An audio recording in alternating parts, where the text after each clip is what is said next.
Hello, स्वागत है आपका फिर एक नए वीडियो में जिसका टॉपिक है सेल। सबसे पहले जानते हैं सेल क्या है। What is cell? Cell is the smallest unit of life. Cell are the smallest living unit in a living thing. ठीक है, कोशिका जो है जीवन की आधारभूत इकाई है। सेल जो है स्मॉलेस्ट लिविंग यूनिट है इन अ लिविंग थिंग की। ठीक है, दो प्रकार की होती है, यूनिसेल्युलर और multicellular. Living thing made up of a single cell. इसका एग्जाम्पल है जैसे प्रोटोजोआ सिंगल सेल के बने रहते हैं, सबसे बेस्ट एग्जाम्पल है amoeba. Multicellular living thing made up of many cell. जो मल्टीसेल्युलर जो होंगे वो है ह्यूमन बींग। जो वेल डेवलप्ड एनिमल है वो मल्टीसेल्युलर, मोस्टली मल्टीसेल्युलर ही होते हैं। यूनिसेल्युलर भी बहुत सारे हैं, जैसे प्रोटोजोआ ग्रुप के जो भी हैं वो यूनिसेल्युलर ही होते हैं। तो अपने नोट्स बनाते जाइए साथ में। कोशिका जो है जीवन की आधारभूत इकाई है। Cell is the fundamental unit of life. सबसे पहले सेल की जो खोज है वो किसने की? इन 1665 Robert Hooke used microscope. Robert Hooke ने माइक्रोस्कोप में देखा और उन्होंने एक थिन स्लाइस को लिया, कार्क की, और उसमें वॉच किया। ठीक है ना, तो उसको एग्जामिन किया अच्छे से माइक्रोस्कोप में। तो उन्होंने एक देखा स्मॉल बॉक्सेस टाइप का कुछ स्ट्रक्चर उन्हें दिखा, जैसा कि आपको भी दिख रहा है। ठीक है ना, तो उन्होंने इसे सेल का नाम दिया। सबसे पहले जो सेल के बारे में जानते हैं, सेल स्ट्रक्चर के बारे में जानते हैं। स्ट्रक्चर सबसे पहले क्या है देखेंगे, बाहरी जो मेम्ब्रेन है, प्लाज्मा मेम्ब्रेन। ठीक है, जो प्लाज्मा मेम्ब्रेन है वो काय की बनी होती है? फास्फोलिपिड की होती है और बायलेयर होती है। Phospholipid means fats. ठीक है ना, बायलेयर मतलब कि 2 लेयर्स होती हैं, डायग्राम में भी दिख रहा है। And has protein embedded in it. इसमें जो ब्लू कलर का पार्ट जो दिख रहा है आपको वो क्या है? बिग ब्लू कलर का पार्ट दिख रहा है ना, वो क्या है? प्रोटीन है, मतलब प्रोटीन से एम्बेडेड रहते हैं आपस में। आप इसमें देखें, लिपिड जो है पानी में डिजोल्व नहीं होते। ये बात ध्यान देने योग्य है कि लिपिड्स जो है do not dissolve in water, so that's why cell stay together in your body that's full of water. ठीक है ना, इसीलिए जो है सेल हमारी बॉडी में बिल्कुल साथ में ही रहती है और उसमें क्या भरा रहता है? सेल से वाटर, फुल ऑफ वाटर। ठीक है, अब सेल वॉल रिजिड स्ट्रक्चर होता है जो कि क्या करता है? मेड अप ऑफ सेल्यूलोज का बना होता है, proteins and carbohydrate. Cell wall जो है एनिमल सेल में एब्सेंट होती है। अगर आप देखेंगे एनिमल सेल और प्लांट सेल में डिफरेंस, तो जिसका वीडियो के बनाया हुआ है, आप चैनल को सब्सक्राइब करके उसे देख सकते हैं। तो जो रिजिड होती है सेल वॉल और प्लांट सेल में प्रेजेंट होती है। इसका फंक्शन क्या है? परमेबल बाउंड्री बनाना outside of the plant cell membrane, और सेल जो स्ट्रक्चर और सपोर्ट प्रोवाइड करना।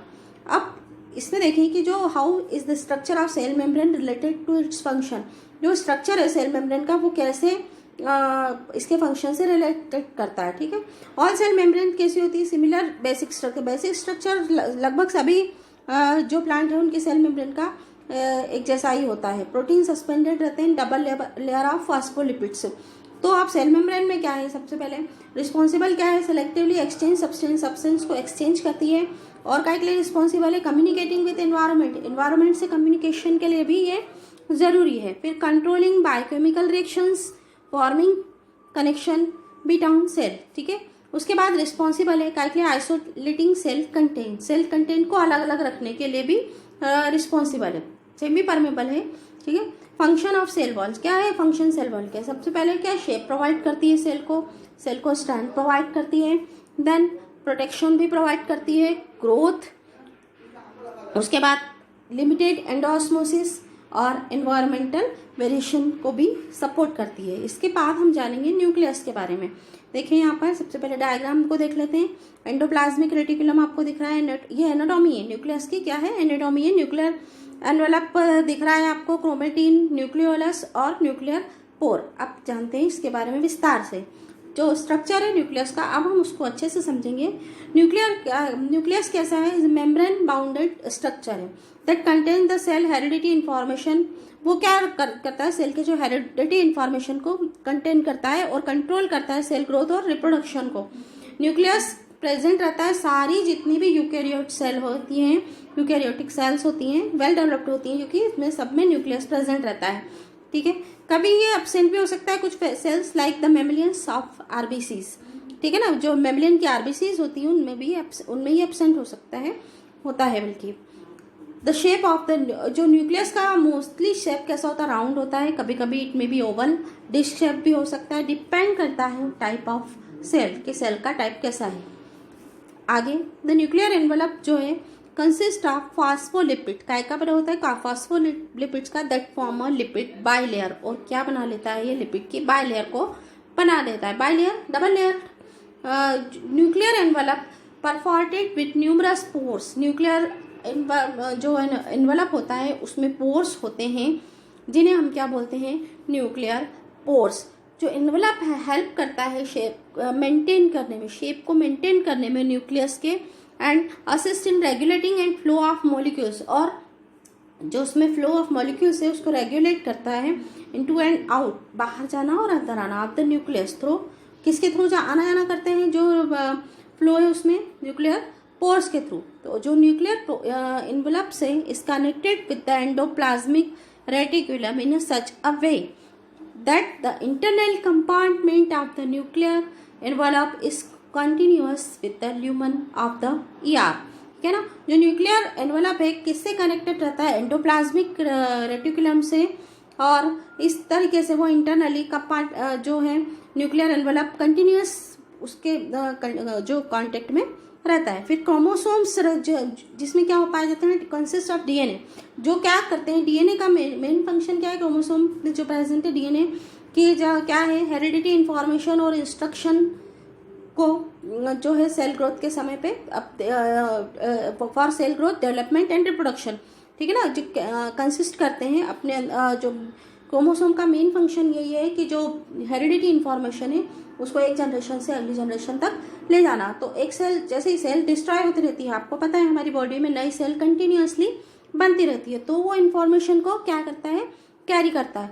व्हेन सेल जब रेस्टिंग होती है, ठीक है ना, नॉट डिवाइडिंग, जब डिवाइडिंग नहीं होती है, या तो जो क्रोमोसोम है ऑर्गेनाइज करता है इनटू लॉन्ग इंटेंगल्ड स्ट्रक्चर, एक तरह का लॉन्ग स्ट्रक्चर बना लेता है, धागे नुमा रचना, जिसे हम क्या बोलते हैं, क्रोमेटिंग, और and not into individual chromosomes.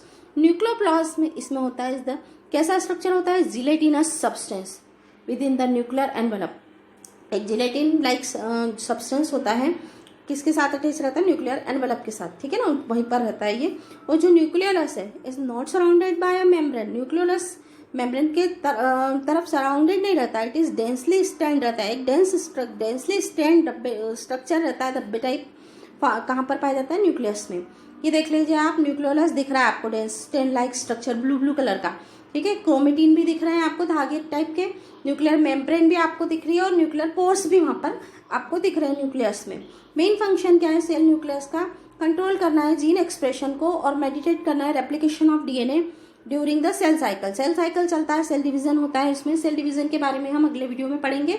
The nucleus जो है, जो न्यूक्लियस कैसा है, कैसा जो ऑर्गन है जो कि यूकेरियोटिक सेल में ही पाया जाता है, और जो न्यूक्लियस है फुल्ली इनक्लोज रहता है न्यूक्लियर मेम्ब्रेन से, और इसमें क्या रहता है, contains the majority of the cell's genetic material, इसमें सबसे ज़्यादा मेजॉरिटी में क्या पाया जाता है, सेल जेनेटिक मटेरियल। आगे बढ़ते हैं, साइटोप्लाज्म के बारे में जानेंगे। जो साइटोप्लाज्म है एक ऐसा फ्लैट सब्सटेंस है सेल के अंदर जो होता है, including everything inside of the cell membrane, ठीक है, except for the nucleus. Nucleus सभी चीजें या पूरी सेल में जो लिक्विड पाया जाता है उसे हम क्या बोलते हैं, साइटोप्लाज्म, ठीक है ना। साइटोप्लाज्म होता है cell membrane except for the nucleus, और यहाँ इसमें क्या होता है, the cytosol is the watery portion of the cytoplasm, ठीक है ना। और इसमें साइटोसोल जो होता है वो कैसा होता है, वाटरी पोर्शन होता है साइटोप्लाज्म का, that all organ float in, सारे ऑर्गन इसमें ही फ्लोटिंग होते हैं, ठीक है। मोस्ट इंपॉर्टेंट एक्टिविटी क्या है, the cell occur in cytoplasm. जो साइटोप्लाज्म में क्या होता है, मॉलिक्यूल सच एज एंजाइम जो काइटली रिस्पॉन्सिबल होते हैं breaking down waste and also aid in metabolic activities के लिए भी ये रिस्पॉन्सिबल होते हैं एंजाइम्स, ठीक है।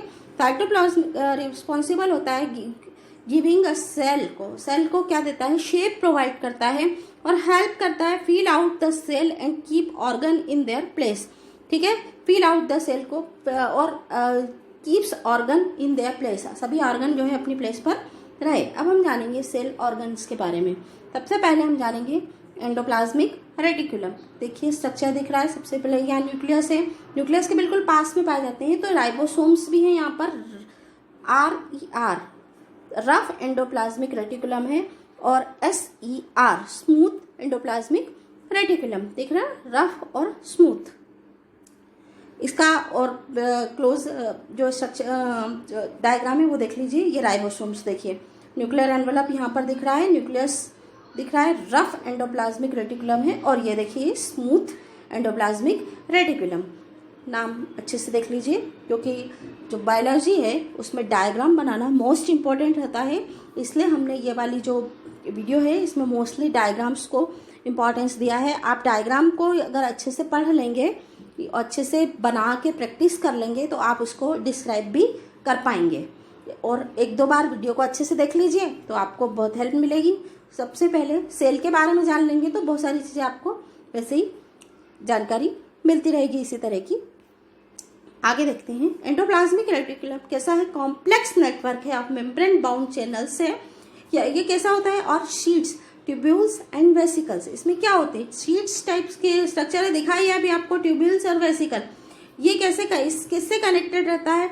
To both the outer nuclear membrane. अभी हमने इसके पहले न्यूक्लियस में पढ़ा था, ठीक है ना, कि न्यूक्लियस है वो न्यूक्लियर मेम्ब्रेन किससे कनेक्टेड रहती है? एंडोप्लाज्मिक रेटिकुलम से। तो ये भी डेफिनेटली एक दूसरे से दोनों ही कनेक्टेड रहते हैं, as well as plasma membrane से भी ये कनेक्टेड रहते हैं। जो मेम्ब्रेन होती है एंडोप्लाज्मिक रेटिकुलम की, similar in structure to the plasma membrane, बिल्कुल प्लाज्मा मेम्ब्रेन का जैसा स्ट्रक्चर होगा वैसे ही एंडोप्लाज्मिक रेटिकुलम की जो मेम्ब्रेन है उसका भी होगा। ER इसमें जो है प्रेजेंट रहती है, present in all the cells except prokaryotes and mammalians erythrocytes RBCs, depending upon the presence और एब्सेंस ऑफ जो राइबोसोम्स है, ठीक है ना। राइबोसोम के प्रेजेंस या एब्सेंस के आधार पर on the surface of ER endoplasmic जो रेटिकुलम है कितने टाइप के होते हैं? 2 टाइप के होते हैं, ठीक है ना, रफ एंडोप्लाज्मिक रेटिकुलम और स्मूथ एंडोप्लाज्मिक रेटिकुलम। इसके फंक्शन देखें। सबसे पहले इसका फंक्शन क्या है? सबसे पहले क्या काम करना है? Protein synthesis. जो रफ एंडोप्लाज्मिक रेटिकुलम है is the site of protein synthesis, protein synthesis की साइट होती है। दूसरा फंक्शन है लिपिड सिंथेसिस करना। स्मूथ जो वाला जो एंडोप्लाज्मिक रेटिकुलम है हेल्प करता है लिपिड सिंथेसिस करने में।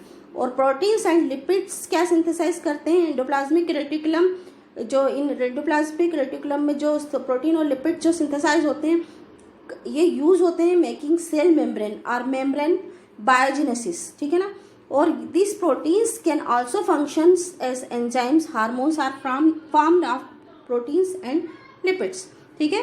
तो क्या काम कर रहा है? प्रोटीन सिंथेसिस का काम कर रहा है, लिपिड सिंथेसिस का काम कर रहा है। और ये काय के लिए यूज होते हैं? दोनों सेल मेम्ब्रेन को बनाने में यूज होते हैं, सेल मेम्ब्रेन के जो। और इसमें जो प्रोटीन है वो क्या फंक्शन करता है? एंजाइम्स का भी फंक्शन करता है। और हार्मोन्स जो है are formed of protein and lipid, hormone भी प्रोटीन और लिपिड से ही बनते हैं। ट्रांसपोर्ट का काम करता है। Endoplasmic reticulum help in intracellular and intercellular transport of substance. Intracellular अंदर और बाहर, ठीक है ना, वैसे इंटरसेल्युलर ट्रांसपोर्ट में भी हेल्प करता है, सपोर्ट करता है, इंटरनल सपोर्ट प्रोवाइड करता है। ये किसको? साइटोप्लाज्म को। और केमिकल जो एंडोप्लाज्मिक रेटिकुलम में प्रोवाइड क्या करता है? लार्ज सरफेस एरिया प्रोवाइड करता है बहुत से केमिकल्स को सिंथेसिस होने के लिए, और डिफरेंट टाइप की जो फिजियोलॉजिकल एक्टिविटीज है सेल की उसके लिए भी। Detoxification, SER in liver cell take part in detoxifying many poison and drugs, ठीक है ना। जो smooth endoplasmic reticular liver cells में जो होता है वो काय में पार्टिसिपेट करता है? डिटॉक्सिफाइंग करने के लिए पॉइजनस एंड ड्रग्स को।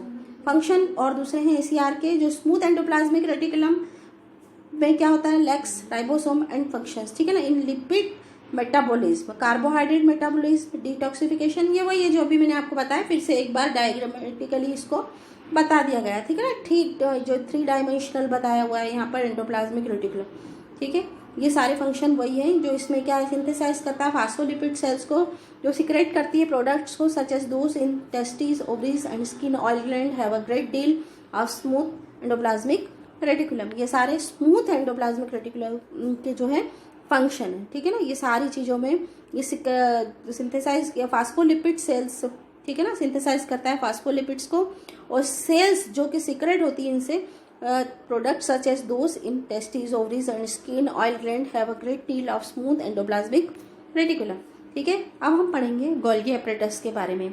तो गोल्गी एपरेटस का सबसे पहले डायग्राम देख लीजिए, ट्रांसफेज का डायग्राम है, ठीक है ना। और उधर जो है सीस फेजेस की, सीस और ट्रांस दो फेजेस में क्या है, ल्यूमन है, इनकमिंग ट्रांसपोर्ट वेसिकल्स बनी हुई है और आउटगोइंग ट्रांसपोर्ट वेसिकल है, न्यूली फॉर्म वेसिकल्स है और इनकमिंग ट्रांसपोर्ट वेसिकल है, सिस्टर्नी है। ठीक है, ये भी एक और डायग्राम है, इसमें वैक्यूल्स बने हुए, सिस्टर्नी और वेसिकल्स। अब गोल्गी एपरेटस या फिर गोल्गी कॉम्प्लेक्स कैसा है ऑर्गन है, ये मेम्ब्रेन बाउंड एस्ट्रिब्यूल्स और वेसिकल्स है इसमें भी, जो कि स्पेशलाइज है to elaborate and secrete complex biochemicals. ठीक है ना, क्या एलेबोरेट करते हैं, सीक्रेट कॉम्प्लेक्स बायोकेमिकल्स। और ये कैसा है, the apparatus lies near the nucleus. ठीक है, इसके पास रहता है ये भी न्यूक्लियस। ठीक है, फंक्शन क्या है इसके, cell membrane. Golgi apparatus involve रहता है रिपेयर और सिंथेसिस करने में, सेल मेम्ब्रेन को रिपेयर करने में काम आता है, और synthesis of cell membrane. Lysosomes भी है, लाइसोसोम काय में बनते हैं, गोल्गी एपरेटस में ही ये भी बनते हैं। ठीक है ना, सेल वॉल क्या है यहाँ पर, और cell wall component of cell wall जो है सिंथेसाइज किए जाते हैं गोल्गी एपरेटस के थ्रू। और कॉम्प्लेक्स और स्पेशल शुगर्स भी जो है कहाँ पर बनते हैं, गोल्गी एपरेटस में। फिर क्या है इसका एक और फंक्शन जो है सिक्रेशन है, मेजर फंक्शन है गोल्गी एपरेटस का सिक्रेशन। ऑयल टाइप के जो सब्सटेंस होते हैं जो कि सीक्रेटेड होते हैं या फिर एक्सक्रेटेड होते हैं आर प्लेक्स packed in vesicle by Golgi apparatus before passes to the outside. बाहर भेजे जाने के लिए गोल्गी एपरेटस में ही ये पैक्ड होते हैं। फिर एलैबोरेशन, जो एपरेटस है takes part in storage, modification and packaging of various biochemicals. Different type के जो बायोकेमिकल्स होते हैं उनके जो मॉडिफिकेशन है, स्टोरेज है, पैकेजिंग है, ठीक है, produce by different component of the cell, वो यहीं पर ही क्या होते हैं, एलैबोरेशन यहीं पर ही होता है। लाइसोसोम के बारे में पढ़ेंगे। लाइसोसोम क्या है, लाइसोसोम जो ऑर्गन है involve in digestion and waste removal, काय में इन्वॉल्व रहता है, इसको सुसाइड बैग भी बोला जाता है। ठीक है ना, involve in digestion and waste removal.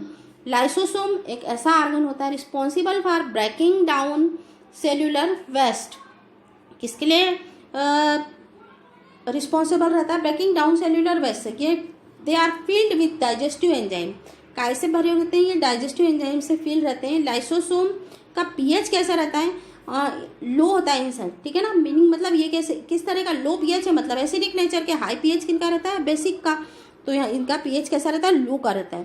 That allow the digestive enzyme, और ये क्या किसको अलाउ करते हैं, डाइजेस्टिव एंजाइम को वर्क के लिए अलाउ करते हैं। Lysosome and microbodies. ठीक है, लाइसोसोम जो कैसे रहते हैं, स्फेरिकल बॉडी से, स्फेरिकल डायग्राम दिख रहा है आपको, बिल्कुल इनक्लोज। और कैसे क्या किससे इनक्लोज रहते हैं, ये सिंगल मेम्ब्रेन से। और they are produce by the Golgi apparatus, किसके, ये अभी हमने देखा था गोल्गी एपरेटस कि लाइसोसोम प्रोड्यूस करता है। और ये बोथ प्लांट और एनिमल सेल दोनों में ही ये पाए जाते हैं, बट इस मोर कॉमन, ज़्यादा कॉमन कहाँ पर होते हैं, एनिमल सेल्स में होते हैं। और lysosome are not visible under light microscope. ठीक है ना, उसका लाइट माइक्रोस्कोप में ये विजिबल नहीं होते। फंक्शन क्या है, ठीक है ना, सबसे पहला क्या फंक्शन है, डाइजेस्टिंग फूड, डाइजेस्टिंग ऑर्गन और डाइजेस्टिंग सेल्स। ठीक है, they release enzyme that destroy worn out organelles in the cell. ठीक है, यही इनका मेन फंक्शन है, इसलिए इन्हें सुसाइड बैग भी कहा जाता है। और जो मेन फंक्शन है लाइसोसोम का, ध्यान देने के लिए इसको फिर से बता दिया गया है, is to break down unwanted macro molecules. Unwanted macro molecules जो हैं इसमें सेल में कभी हो जाए तो फिर उसे क्या करना है, ब्रेक डाउन करना है। ठीक है ना, अब हम जानेंगे जो माइटोकॉन्ड्रिया के बारे में। ठीक है, माइटोकॉन्ड्रिया का स्ट्रक्चर आप देख रहे हैं। ठीक है, इनर यहाँ सारी आपको दिख रही है, एटीपी सिंथेसिस, राइबोसोम में मैट्रिक्स ग्रेन्यूल है, माइटोकॉन्ड्रिया जो डीएनए है, इनर बाउंड्री मेम्ब्रेन है, ठीक है, क्रिस्टल मेम्ब्रेन है, मैट्रिक्स क्रिस्टीज, ठीक है, आउटर मेम्ब्रेन है, ये सारी चीज़ें हैं। इंटरक्रिस्टल स्पेस है, पेरिफेरल स्पेस। ठीक है, माइटोकॉन्ड्रिया क्या है, रॉड शेप्ड है, रॉड शेप दिख रहा है आपको, सेल ऑर्गन है। और क्या है, ऑफ एरोबिक यूकैरियोट्स में होता है ज़्यादा, which take part in phase of aerobic respiration, क्योंकि ये क्या एरोबिक रेस्पिरेशन में पार्टिसिपेट भी करते हैं, जिसमें जिसे क्या बोलते हैं हम, क्रेब्स साइकिल।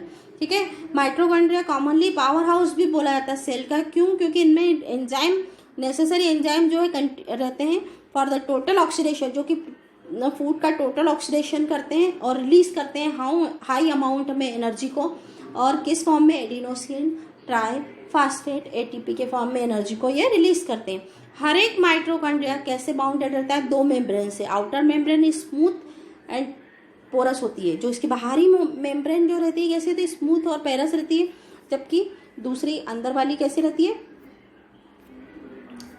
डिफरेंट रहती है। ठीक है ना। फंक्शन क्या है माइटोकॉन्ड्रिया के, जो मोस्ट इंपॉर्टेंट फंक्शन है इसके माइटोकॉन्ड्रिया के, मोस्ट इंपॉर्टेंट फंक्शन क्या है, प्रोड्यूस करना एनर्जी का। ठीक है, जो सिंपल मॉलिक्यूल्स हैं न्यूट्रिशन के are sent to the mitochondria to be proceed and the produce charge molecules. These charged molecules combine with oxygen and produce ATP molecules.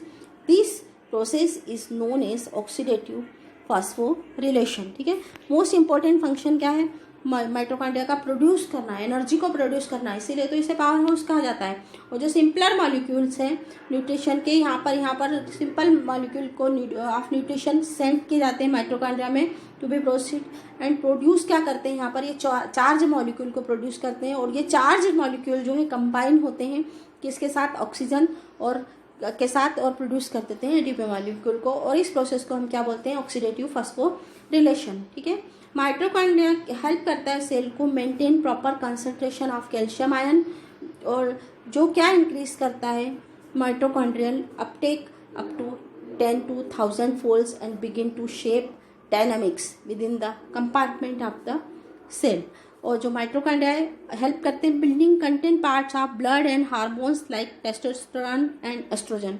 ठीक है ना, जो पार्ट्स को बिल्डअप करने में भी हेल्प करते हैं। कौन कौन से, blood and hormones like testosterone और एस्ट्रोजन, जो मेल और फीमेल हार्मोन है। और लीवर सेल जो होती है माइटोकॉन्ड्रिया की है एंजाइम्स द डिटॉक्सिफाई अमोनिया, जो लीवर सेल्स में होते हैं माइटोकॉन्ड्रिया। ठीक है ना, लीवर सेल्स माइटोकॉन्ड्रिया क्या करते हैं, उनमें एंजाइम होते हैं और डिटॉक्सिफाई कर देते हैं अमोनिया को। जो माइटोकॉन्ड्रिया है ऑल्सो क्या इंपॉर्टेंट रोल प्ले करते हैं प्रोसेस ऑफ एपोप्टोसिस और प्रोग्राम सेल डेथ। ठीक है ना, जो एबनॉर्मल डेथ होती है सेल की due to dysfunction of mitochondria can affect the function of organ. अब नेक्स्ट पढ़ेंगे प्लास्टिड्स। ठीक है, क्या पढ़ेंगे, प्लास्टिड्स 3 टाइप के होते हैं, क्लोरोप्लास्ट, क्रोमोप्लास्ट और ल्यूकोप्लास्ट। एनिमल सेल में ही एब्सेंट होते हैं। ठीक है ना, ये काय में फंक्शनल होते हैं, ये केवल प्लांट सेल में फंक्शनल होते हैं। ठीक है ना, क्योंकि क्लोरोप्लास्ट कैसे होते हैं, ग्रीन पिगमेंट है, क्रोमोप्लास्ट कलर्ड हैं, और जो ल्यूकोप्लास्ट है वो कैसे होते हैं, कलरलेस। तो सबसे पहले जान लेते हैं ल्यूकोप्लास्ट के बारे में। ल्यूकोप्लास्ट जैसे अभी हमने देखा कलरलेस प्लास्टिड होते हैं, प्लांट में पाए जाते हैं।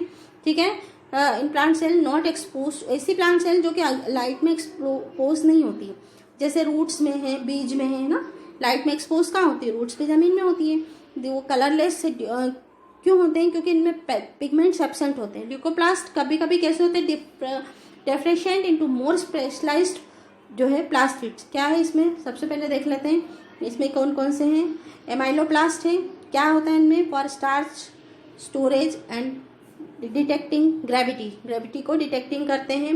ठीक है, उसके बाद नेक्स्ट है क्या है आपका एलियोप्लास्ट फॉर लिपिड स्टोरेज। ठीक है, प्रोटीनोप्लास्ट ये क्या करते हैं, for storing and modifying, protein को मॉडिफाइंग करते हैं, नाम से पता चल रहा है। ठीक है ना, और क्या है टेनोसोम्स से ये सिंथेसाइज करते हैं, प्रोड्यूसिंग क्या करते हैं, टेनिस एंड पॉलीफिनॉल्स। ठीक है, फंक्शन क्या है ल्यूकोप्लास्ट का, कैसे हैं, starch, grain, oils, protein and lipids को स्टोर करके रखना, और क्या सिंथेसिस करते हैं, फैटी एसिड्स को और अमीनो एसिड्स को।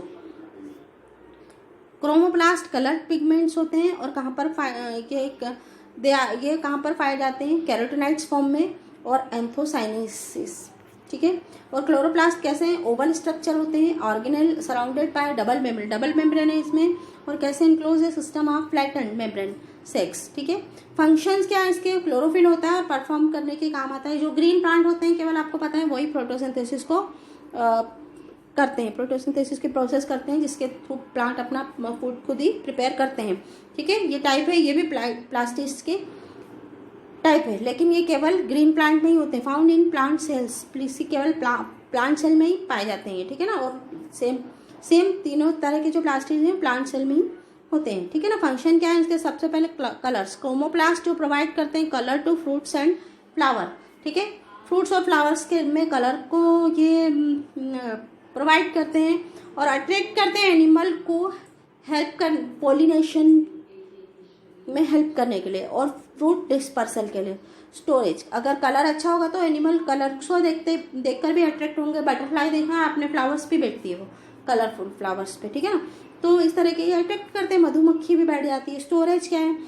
नेक्स्ट क्या है? ल्यूकोप्लास्ट जो है, ल्यूकोप्लास्ट का हमने फंक्शन देख लिया कि जो क्या करते हैं, प्रोटीन, स्टार्च और ऑयल को स्टोर करते हैं फोटोसिंथेसिस के लिए। जो क्लोरोप्लास्ट रिस्पॉन्सिबल है solar energy, water, solar energy, carbon dioxide और क्लोरोफिल चारों मिलकर क्या करते हैं? फोटोसिंथेसिस के लिए रिस्पॉन्सिबल होते हैं। Oxygen carbon dioxide balance, chloroplast क्या करते हैं? मेंटेन करते हैं balance of two gases by absorbing carbon dioxide and releasing oxygen in photosynthesis. Ribosomes, ribosome काय के बने होते हैं? दो सब यूनिट्स के। जो larger of the two subunit is where the amino acid are joined to form a polypeptide chain, और जो स्मॉल यूनिट होती है where mRNA binds and is decoded. ठीक है ना, स्मॉल यूनिट है और लार्ज सब यूनिट। ठीक है ना, स्मॉल सब यूनिट और लार्ज सब यूनिट। राइबोसोम का स्ट्रक्चर अभी हमने देखा।